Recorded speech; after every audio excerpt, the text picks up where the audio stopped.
What if I told you that sometimes the person you're searching for is standing right next to your greatest enemy? What if I told you that love and betrayal can wear the same face? This woman infiltrated a criminal organization for 3 years to find her kidnapped brother. What she wasn't expecting was to find him as the boss's right hand, wearing the same uniform as her enemies.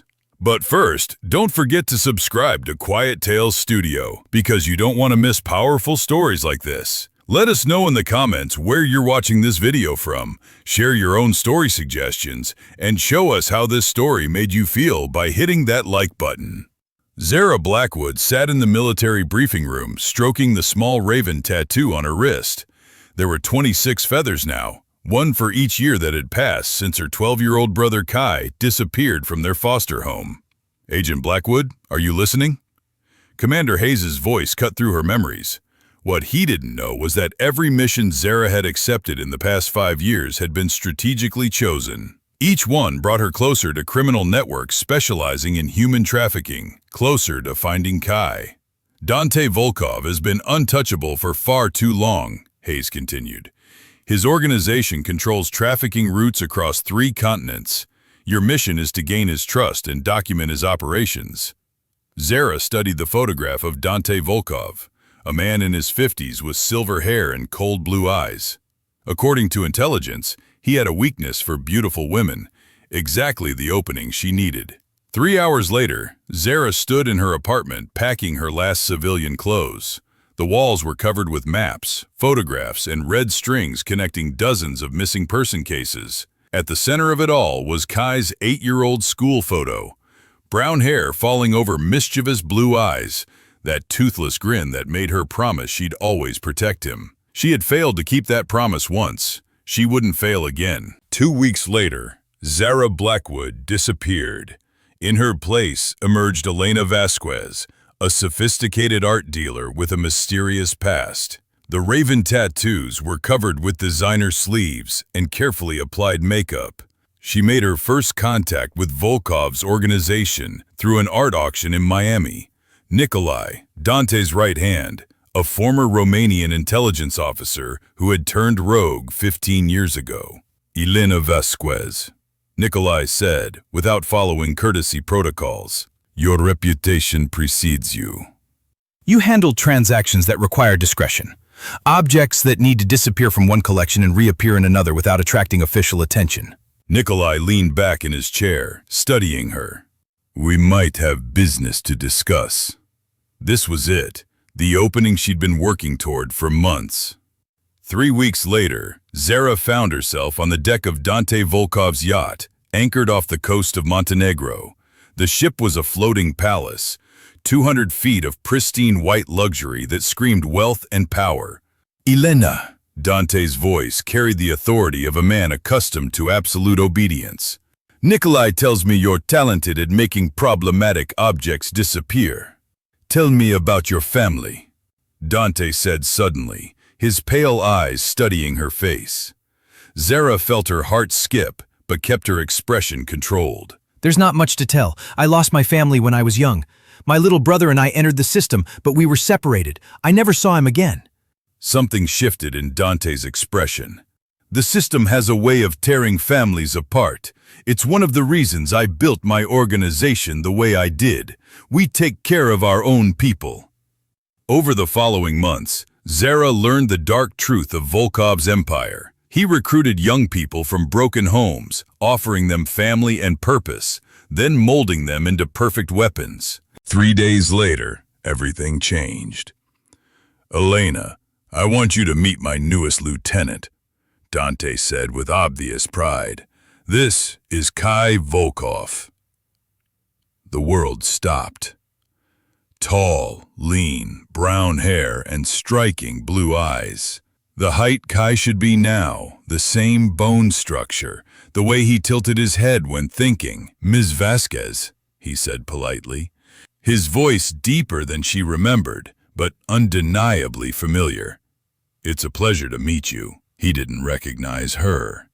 After 14 years, her own brother didn't know who she was. For a week, Zara watched Kai from a distance. The way he rubbed his left wrist when nervous. He used to do that as a child when lying. The small scar on his chin. How his eyes crinkled when he smiled. The moment of truth came on the moonlit deck. "You remind me of someone," Kai said suddenly. "Maybe someone from a long time ago." "His name was Kai," Zara said carefully. 2 years younger than me, blue eyes and brown hair. He was brave and funny. I promised I'd always protect him, but I failed." Kai's face went pale. "Elena, what was your real name?" "Zara. Zara Blackwood." For a heartbeat, neither moved. Then Kai's professional mask completely shattered. "Zara. My Zara. Hello, little brother." The next few minutes passed in whispered confirmations and desperate questions. Kai told her what happened that night. The men in black cars, their promises to find his sister, the years they told him she was dead. "You think you're going to rescue me," Kai said quietly. "But Zara, this isn't black and white. Yes, Dante's organization does terrible things, but it also saved my life. They're criminals who steal children and turn them into killers. What about the children they save? Kids who would have died on the streets if Dante hadn't found them." The argument between them was whispered but intense. 14 years of separation, different experiences, and different truths had created a chasm between them that couldn't be bridged with words alone. "There has to be another way," Kai said finally. "Something that doesn't require me to betray everyone I care about."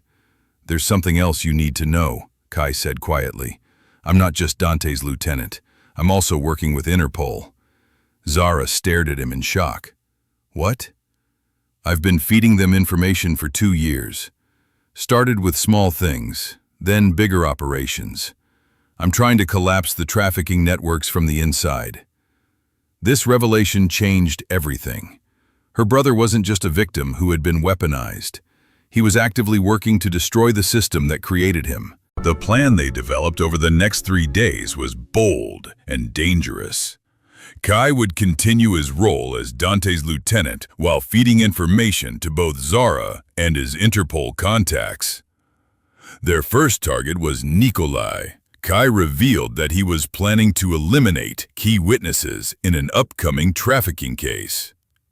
"Nikolai never fully trusts anyone," Kai explained, "but he has weaknesses for vintage wine and beautiful women who appreciate his intelligence."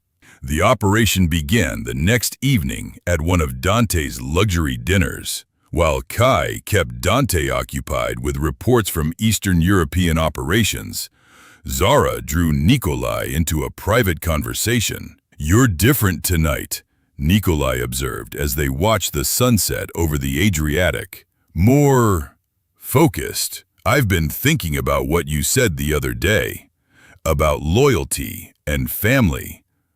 She turned to him, showing calculated vulnerability in her expression. "I've spent too long searching for something that might be gone forever." Nikolai's eyes lit up with interest. What kind of options? What followed was a delicate dance between seduction and information gathering. Nikolai was proud of his intelligence and wanted to show his importance in the organization. Within an hour, Zara had extracted enough details to build a solid case against him.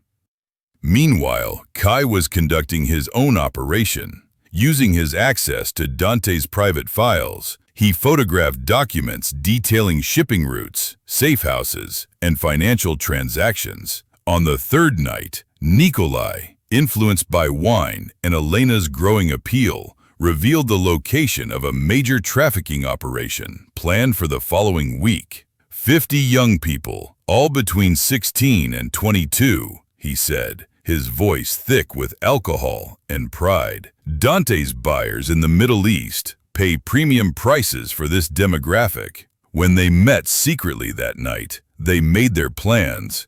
The trafficking operation Nikolai had described was exactly the kind of large-scale crime they needed to document, but it was also a trap. "We need backup," Kai said. My Interpol contact can arrange a rescue operation for military authorities to coordinate. The next morning, Kai requested a private meeting with Dante. Zara watched from a distance as the two men walked on the yacht's bow, their conversation intense but apparently friendly. "Nikolai is compromised," Kai told her when he found her later. "I convinced Dante that your art dealer friend was asking too many questions and that Nikolai was being careless, trying to impress her." That evening, as the sun set over the Adriatic, Dante Volkov called a meeting of his senior staff, each carrying recording devices provided by Kai's Interpol contacts. They gathered in the salon. "We have a problem,"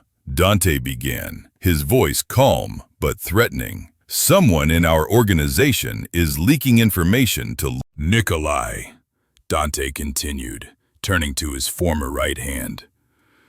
"I've discovered that your recent operations have been unusually well documented by authorities. What followed was a masterpiece of psychological manipulation."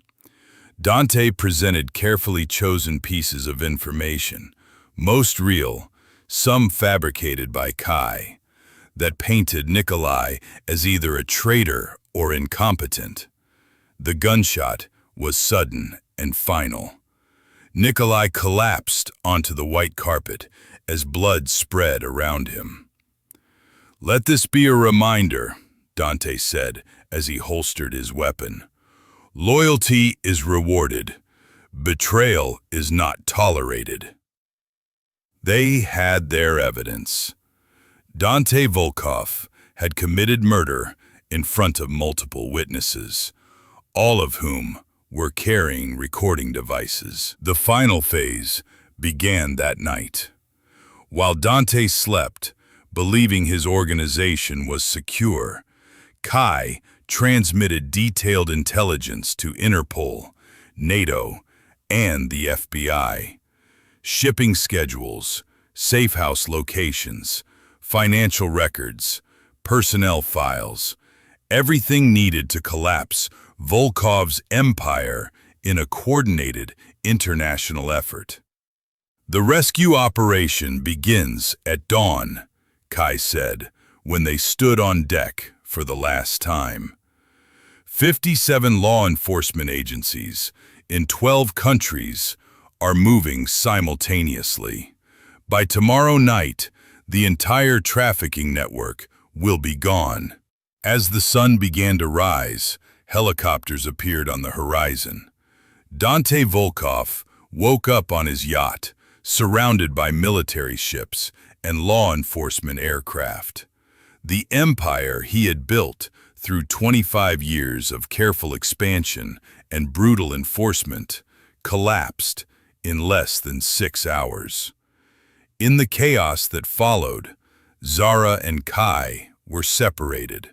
She was taken into custody by NATO forces, while he was extracted by Interpol. But before being taken away, they had a moment to speak. "I kept my promise," she said, her voice barely audible under the sound of helicopter rotors. "I found you." "You did more than that," Kai replied, his eyes bright with tears. "You saved me. We saved each other." The trials that followed made international headlines. Dante Volkov was convicted of crimes ranging from human trafficking to murder and sentenced to life in prison. Kai's cooperation with law enforcement earned him a reduced sentence and eventual placement in the Witness Protection Program. He helped rescue more than 200 trafficking victims. Zara returned to military service with commendations for extraordinary courage. How did this story make you feel? Was it the unbreakable bond between siblings? The power of never giving up? The fact that love can truly overcome everything that tries to destroy it? Some promises take a lifetime to keep. Some searches never end. But sometimes, if you're very lucky and very determined, The person you're looking for is much closer than you think. This story shows us that the most dangerous missions are sometimes the ones that lead us home. Family bonds, even when tested by time, distance, and the darkest circumstances, always find a way when love is real. If stories like this touch your heart, don't forget to hit that subscribe button and turn on notifications for Quiet Tale Studio. Share your thoughts in the comments. We want to hear how this story made you feel, what you think about your own family bonds. Remember, everyone has a story worth telling. Maybe your story will change someone's life one day too. Until next time, keep believing in the power of love, never giving up, and the strength of family bonds. See you soon.